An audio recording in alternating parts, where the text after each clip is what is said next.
welcome into the Lucky Shots podcast. I am Ricky Larson, and we are a few weeks removed from the Super Bowl, all of that kind of stuff. Great game, fun to watch, and the Rams, they came out on top. If you look at the game, the first quarter, Stafford started off to Odell for a 17-yard touchdown. Odell's looking good in the beginning of the game, but the Bengals, they answered back with a 29-yard field goal from McPherson. Then you moved on to the second quarter. Stafford kept rolling. He got a touchdown pass of 11 yards to Cooper Kupp, but they muffed the handle on the PAT and didn't get the extra point there, so left the door open a little bit for the Bengals. And the Bengals on their next drive pull out a little trickery with a 6-yard touchdown pass from Joe Mixon to T. Higgins, and we go into the half at 13-10 with the Rams on top. But then the Bengals, they come out and they start off the second half just hot, looking good. 75-yard touchdown to T. Higgins from Joe Burrow. And then on the next drive, the Rams throw an interception. Stafford is picked off, but that only leads to a 38-yard Evan McPherson field goal. And then the Bengals, they kind of just looked like they went on cruise control. Not in a good way. They gave up 7 sacks, unable to move the ball. Matt Gay ended up kicking a 41-yard field goal. And then the Rams, to finish off the game, go on a 15-play, 79-yard drive and score on a 1-yard touchdown. A lot of penalties on that drive, really extended it, allowed more time to come off the clock. Some of the penalties were questionable. Some of them, were actual penalties, but it was very annoying. They let the whole game go and let the teams play. Then the final 2 minutes, we get all of these penalties. Bengals try to get a game-winning or tying drive, but they were unable to convert on fourth down. So the Rams are your Super Bowl 56 champions, 23-20. Hell of a game. You look at Joe Burrow's stats: 22 of 33, 263 and a touchdown. Joe Mixon had 72 yards and a passing touchdown. T. Higgins, 4 catches, 100 yards and 2 touchdowns. And Jamar Chase with 5 catches for 89 yards. Honestly, had the Bengals won, could have been T. Higgins that got that Super Bowl MVP with 2 touchdown catches. Then you look at the Rams. Stafford went 26 of 40 for 283, 3 touchdowns and 2 interceptions.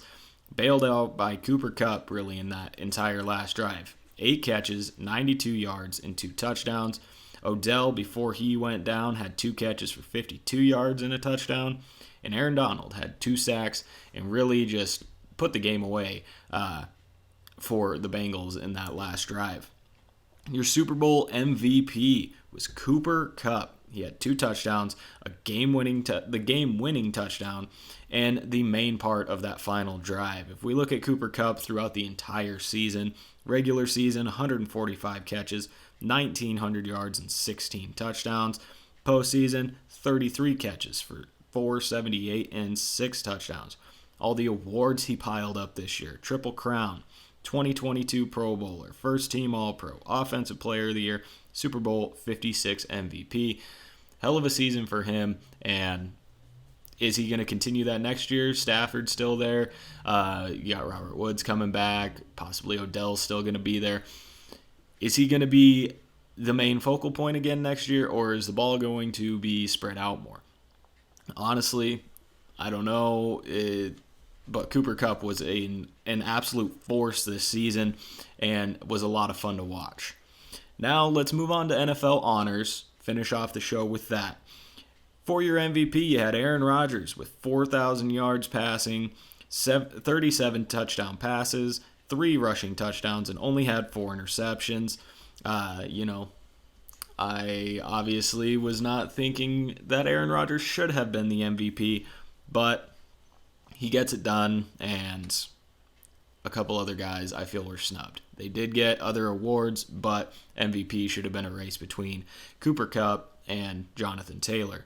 But for Cooper Kupp, he was the Offensive Player of the Year with 145 catches, 1,900 yards, and 16 touchdowns. Defensive Player of the Year was TJ Watt, 64 tackles, 22.5 sacks, 5 forced fumbles, and 3 fumbles recovered. Absolutely just dominating performance from him this season.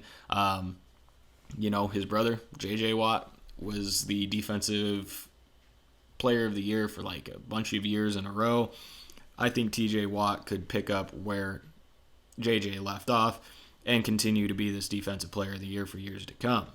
Offensive Rookie of the Year, no surprise here, it is Jamar Chase. 81 catches, 1,400 yards, and 13 touchdowns. Just the amount of impact he had on this season was absolutely incredible, and he's going to be another player that's a lot of fun to watch for years to come. Defensive Rookie of the Year was Micah Parsons with 64 tackles, 13 sacks, and 3 forced fumbles. He was also one of the front runners for Defensive Player of the Year. Had TJ Watt not had such a great season, there's a chance that Micah Parsons could have doubled up here because he had a really good season. And that's going to be one of the main focal points for the Dallas defense for years to come. The Comeback Player of the Year, this one not really a surprise either. Joe Burrow, 4,600 yards, 34 touchdowns, 2 rushing touchdowns, and 70% completion percentage on the year. The FedEx Air Player of the Year was obviously Tom Brady with 5,300 passing yards, 43 passing touchdowns, and 2 rushing touchdowns to go along with that. He's also officially retiring, so made this up as well. Just a Legends card. All of the records that he has broken, possibly the best quarterback to play throughout an NFL career. And I know it's very controversial whether or not he's the greatest, but 7 Super Bowl rings, 7-3 in the Super Bowl, first in passing yards and passing touchdowns. I mean, it's hard to argue with the resume he put together. First ballot Hall of Famer for sure. And finally, we are getting rid of Tom Brady. Be interesting to see what the NFL looks like without him, because honestly, in my lifetime, he's been a quarterback for 95% of it. So it's going to be weird not hearing something about Tom Brady in next season. And then the FedEx Ground Player of the Year, honestly, one of the guys who should have been MVP, Jonathan Taylor, 1,800 rushing yards, 18 touchdowns, 40 receptions for 360 through the air, and 2 touchdowns there. So that is it for this season of the Lucky Shots podcast. It's been a great season, a lot of fun.